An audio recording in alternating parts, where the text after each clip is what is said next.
Sexualidad y procreación. La procreación humana, esto ocupa un papel muy importante o central en el proceso en el cual se va a originar una nueva vida. La procreación consiste en la unión de las células sexuales, tanto como del hombre y de la mujer, que quiere decir espermatozoide y un óvulo, para posterior a ello formar un embrión que esto se va a desarrollar y dará lugar a un nuevo individuo. Hay que tener en cuenta de igual forma que la reproducción natural y la reproducción asistida son dos conceptos diferentes. Tenemos que en la reproducción natural esto va a suceder mediante la fecundación que va a ocurrir dentro del cuerpo femenino tras una relación sexual. O sea, en este caso, el espermatozoide se va a desplazar desde la vagina hasta las trompas de falopio, donde puede encontrarse con el óvulo para poder así iniciar el desarrollo embrionario. Ahora, a diferencia de la reproducción asistida, como bien, no todas las personas tienen la capacidad de concebir de forma natural. Esto es debido a factores ya sea biológicos, hormonales o de salud, lo que ha llevado este desarrollo de técnicas de reproducción asistida. Estas técnicas son muy importantes porque esto llevan procedimientos como la inseminación artificial, la fecundación in vitro o la inyección intracitoplasmática de espermatozoides, que bien permite lograr un embarazo en personas con infertilidad o en familias diversas, como mujeres sin pareja masculina o podría también parejas del mismo sexo. Ahora, tenemos que tener en cuenta lo que es la importancia de la educación sexual y los derechos reproductivos. En lo que es la educación sexual, tiene un papel fundamental de igual manera, porque proporciona información veraz y científica sobre estos procesos reproductivos, el funcionamiento del cuerpo, la prevención de riesgos y la toma de decisiones responsables. Al tener una educación sexual integral y veraz, permite que las personas comprendan su sexualidad sin tabúes. Esto va a promover el autocuidado y va a reducir problemáticas como embarazos no deseados, abusos o infecciones de transmisión sexual. Ahora, a diferencia de los derechos reproductivos, estos van a garantizar que todas las personas puedan concebir libremente si quieren tener hijos, cuánto, cuánto son los hijos que quieran, eh, cuándo tenerlos. Así, de la misma manera, asegurar acceso a servicios de salud, métodos anticonceptivos e información clara.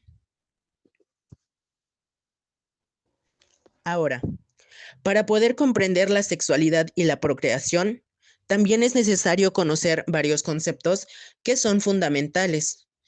Como primer punto, tenemos lo que es la fertilidad, lo que esto se refiere a la capacidad biológica que tiene tanto como los hombres y las mujeres de lograr un embarazo. La infertilidad es el contrario, lo que se define como la dificultad para poder concebir después de 12 meses de relaciones sexuales sin protección. Esto, las causas pueden ser diversas, como alteraciones hormonales, problemas ovulatorios, obstrucción de trompas de falopio, baja calidad o cantidad de espermatozoide, edad avanzada, entre otros factores. La infertilidad no solo es un problema médico, sino que también emocional y social, lo que influyen en la calidad de vida y en las decisiones reproductivas. Ahora, otro concepto clave en la fecundación natural es que el proceso mediante el cual el espermatozoide logra penetrar un óvulo, lo que generalmente, lo que generalmente dentro de la trompa de falopio se lleva a cabo. Este proceso va a seguir varias etapas. Primer punto es la liberación del óvulo, que va a ser por parte de la mujer, entre lo que quiere decir que esto va a entrar en lo que son los espermatozoides en el aparato reproductivo. Y ahí se van a encontrar ambos gametos y se va a llevar a cabo la formación del cigoto y su implantación en el útero. Lo que la fecundación es la base de toda forma de procreación. Ahora, también es importante conocer lo que son las diferencias de los métodos anticonceptivos, reproductivos y de interrupción del embarazo, pues cada una de estas tiene un propósito distinto, como por ejemplo, los anticonceptivos son herramientas que van a prevenir el embarazo e incluyen los métodos hormonales, de barrera, dispositivos intrauterinos y esterilización quirúrgica. Los métodos reproductivos tienen el objetivo contrario. Esto va a ayudar a quienes desean lograr un embarazo, especialmente en casos de infertilidad. Ahora, aquí se encuentran técnicas como la inseminación artificial o la fecundación in vitro. Y por último punto, lo que son los métodos de interrupción del embarazo. Estos son procedimientos médicos que van a permitir a finalizar un embarazo en etapas tempranas, ya sea por decisión personal o por motivos de salud. Al dominar estas diferencias es esencial para comprender el abanico de opciones que tienen las personas en el ejercicio de sus derechos sexuales y reproductivos, con el objetivo de darle al espectador un contexto para comprender por qué existen técnicas como la inseminación artificial o decisiones como el aborto. ¿Qué es la inseminación artificial? La inseminación artificial se entiende como un método de reproducción asistida que consiste en introducir espermatozoides de la pareja o de un donante directamente en el aparato reproductor femenino mediante instrumental médico, con el fin de facilitar la fecundación sin necesidad de que haya una relación sexual de por medio. Las diferencias básicas entre inseminación artificial y fecundación in vitro son la complejidad, ya que la inseminación artificial es más sencilla y no requiere la extracción de óvulos, el dónde ocurre la fecundación. En la inseminación artificial ocurre dentro del cuerpo de la mujer, mientras que en la fecundación in vitro ocurre en un laboratorio. Y también tenemos intervención médica necesaria. Durante la fecundación in vitro necesitamos un procedimiento más invasivo en el que se punza para extraer óvulos o un cultivo embrionario. Y también están los costos, ya que la inseminación artificial suele ser más económica comparada con la fecundación in vitro.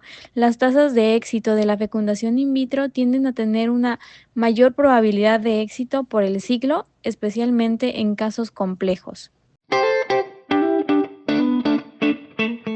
Tipos de inseminación artificial. Al hablar de tipos, generalmente se hace referencia al lugar donde se deposita el esperma o al origen del semen.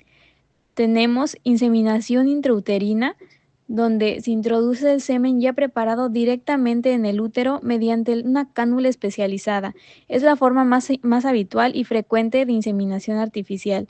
La segunda es inseminación intracervical. En este método, el semen se deposita en el cérvix o cerca de él, aunque esta modalidad no siempre se distingue claramente en todas las fuentes, suele mencionarse como la forma más básica de inseminación artificial.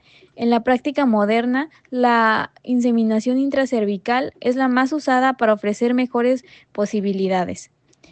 En cuanto al origen del semen, tenemos inseminación artificial con semen de la pareja. Se utiliza el semen de compañero o esposo o pareja de la mujer, adecuado con la calidad seminal razonable o los problemas de fertilidad, ya sean leves o moderados. Y también tenemos inseminación artificial con semen de un donante. Se utiliza el semen de un donador cuando la pareja no dispone de semen adecuado, ya sea por baja calidad o ausencia de espermatozoides o incluso el riesgo genético, o cuando la mujer es soltera o en pareja con otra mujer.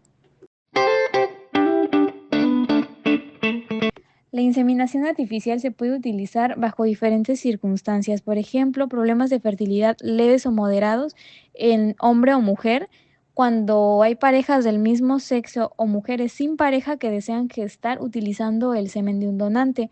En algunos casos de infertilidad de origen desconocido, también se puede realizar siempre y cuando las condiciones sean las favorables. ¿Cómo se realiza la inseminación artificial? Bueno, esta tiene una serie de pasos a realizar o fases en donde la primera es la estimulación ovárica. A la mujer se le administra un tratamiento hormonal suave para favorecer la producción de uno o más óvulos y sincronizar la ovulación. En segundo lugar, tenemos la obtención y preparación del semen. Se recoge una muestra del semen, ya sea de la pareja o del donante, luego se procesa en el laboratorio para prepararlo, se seleccionan los espermatozoides más móviles y se descarta el resto. Y tenemos en tercer lugar procedimiento de la inseminación, que es cuando con una cánula fina y flexible se introduce el semen preparado directamente dentro del útero en el momento más favorable, es decir, cercano a la ovulación.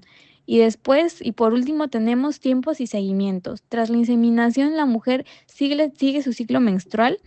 Si la fecundación tiene éxito, el óvulo fecundado deberá implantarse y desarrollarse en el útero. Y también se debe hacer un seguimiento médico y tras semanas una prueba de embarazo para confirmar el éxito del procedimiento. En ventajas tenemos que es un procedimiento relativamente simple, menos invasivo y menos costoso comparado con la fecundación in vitro y que puede ser la solución a varios problemas de fertilidad o situaciones específicas como les mencioné previamente. Y en limitaciones, riesgos y desventajas tenemos que la tasa de éxito por ciclo no es muy alta, frecuentemente se cita un rango de aproximadamente 10 a 20%. O si los problemas de fertilidad son muy graves, como por ejemplo en obstrucción de trompas de falopio, baja reserva ovárica o problemas severos de espermatozoides, la inseminación artificial puede no ser suficiente.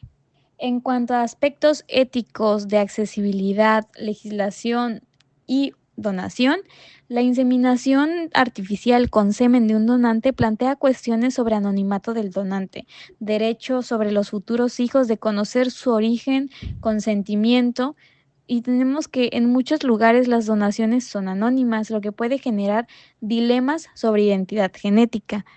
El acceso puede depender del país, la legislación, la disponibilidad de clínicas, los costos, lo que implica que no siempre está al alcance de todas las personas que la necesitan.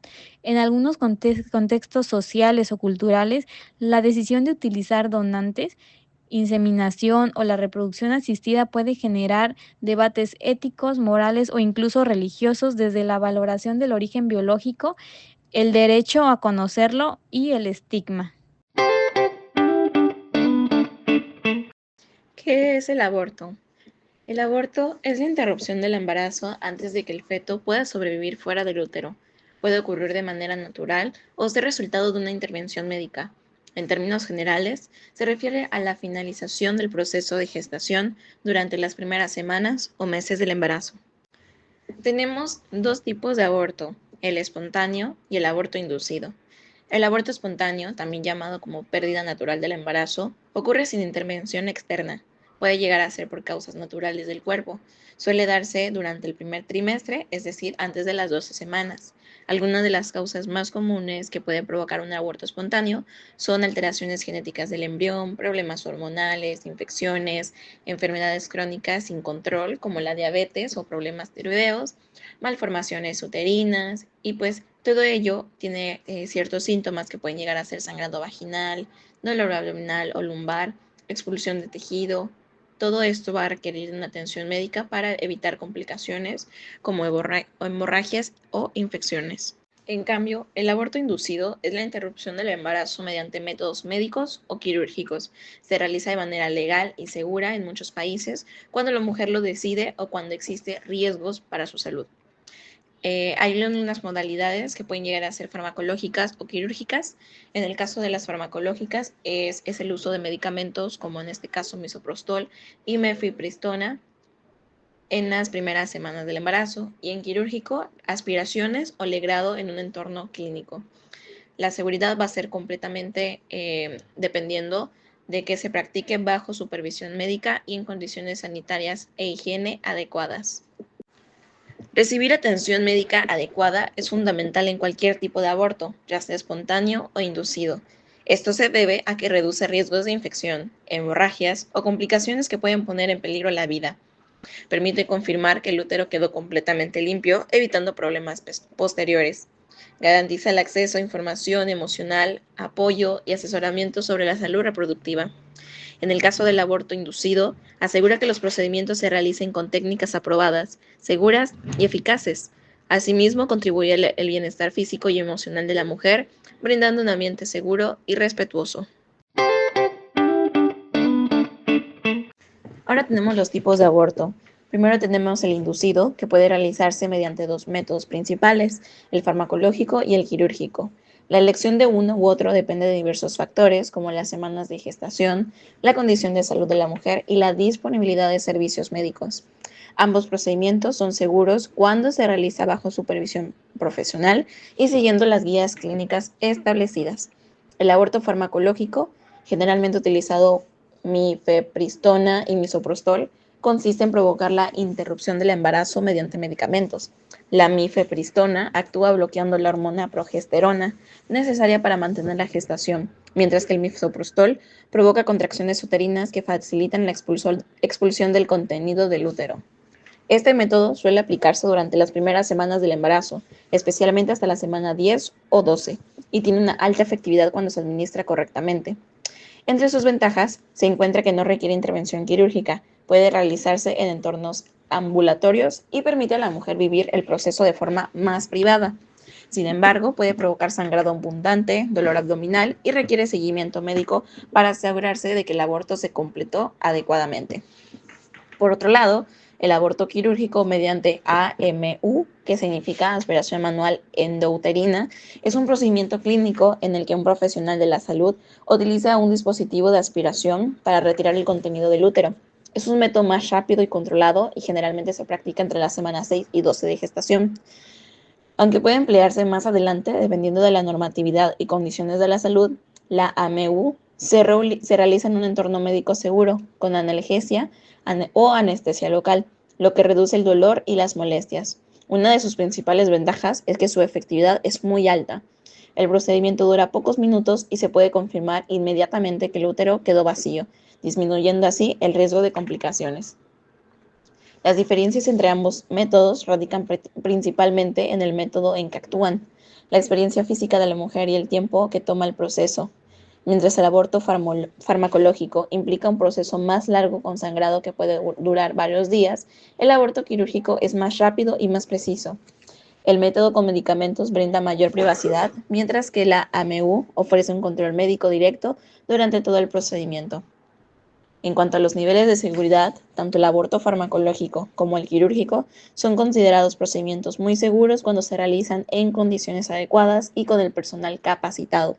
La Organización Mundial de la Salud reconoce que ambos enfoques tienen tasas muy altas de complicaciones y que los riesgos aumentan únicamente cuando se practican sin supervisión médica o con atención y técnicas inseguras. Las razones por las que puede realizarse un aborto son diversas y dependen de circunstancias médicas, personales y sociales. Una de las causas más frecuentes son los motivos de salud materna, cuando continuar con el embarazo representa un riesgo para la vida o el bienestar físico y psicológico de la mujer. En estos casos, el aborto se considera una intervención necesaria para prevenir complicaciones graves como hemorragias, infecciones, trastornos hipertensivos o enfermedades crónicas descontroladas que podrían empeorar durante la gestación. La prioridad es proteger la salud y la seguridad de la madre ante situaciones que podrían ponerla en peligro. Otra causa reconocida es el embarazo producido por una violación, un hecho que afecta profundamente la integridad física y emocional de la mujer. En estos casos, permite el acceso a un aborto seguro que forma parte del acompañamiento médico y psicológico, ya que obliga a la mujer a enfrentar un proceso emocionalmente complejo que no eligió. La legislación en muchos países contempla esta circunstancia como un derecho, buscando resguardar el bienestar de la víctima y evitar que viva una experiencia adicional de sufrimiento. Cabe aclarar que hay países en los que no es permitido el aborto y hay en donde sí lo es.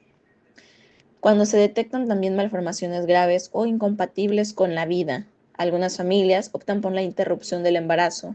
Estas situaciones suelen identificarse mediante estudios especializados donde se confirma que el feto presenta condiciones que impedirán su sobrevivencia o que implicarán sufrimiento severo.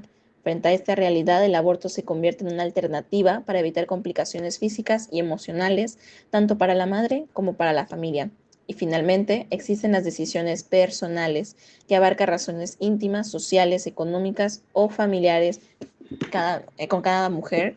Puede considerarse factores como estabilidad emocional, capacidad económica, planes de vida, falta de apoyo, la edad o circunstancias que hacen difícil continuar con el embarazo. Estas decisiones forman parte del ejercicio autónomo de sus derechos reproductivos y requieren respeto, acompañamiento y acceso a seguros, servicios y atención.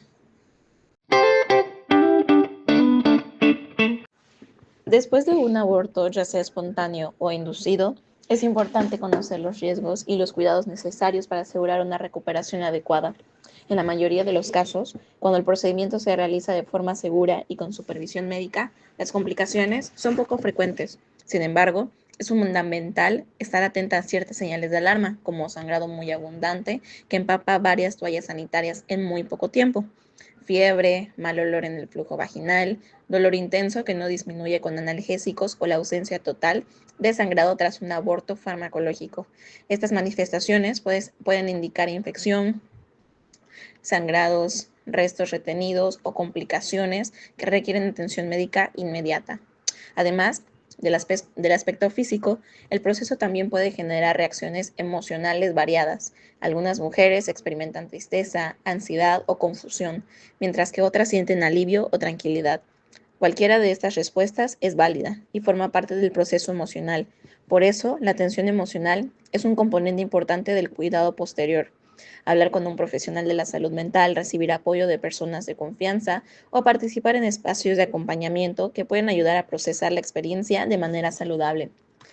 Finalmente, el seguimiento médico es esencial para verificar que la recuperación avance sin problemas.